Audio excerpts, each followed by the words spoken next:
একটা প্রশ্ন করব? একজন মানুষের জীবনে সবচেয়ে গুরুত্বপূর্ণ কোনটি? ভালোবাসা নাকি মায়া?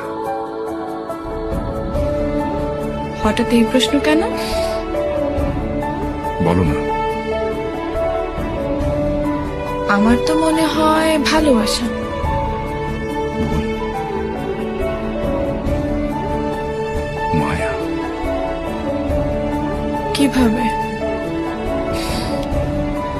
কাউকে ভালোবাসলে মানুষ তার মায়া করে না, কিন্তু মায়ায় যদি কেউ পড়ে তাকে ভালোবাসতেই হয়। একজন মানুষ চাইলে অনেককে ভালোবাসতে পারে, কিন্তু মায়ায় শুধুমাত্র একজনেরই পড়ে। কাউকে ভালোবাসলে তাকে ছেড়ে আসা যায়, কিন্তু কারো মায়ায় পড়লে নিজেকে ছেড়ে আসতে হয়।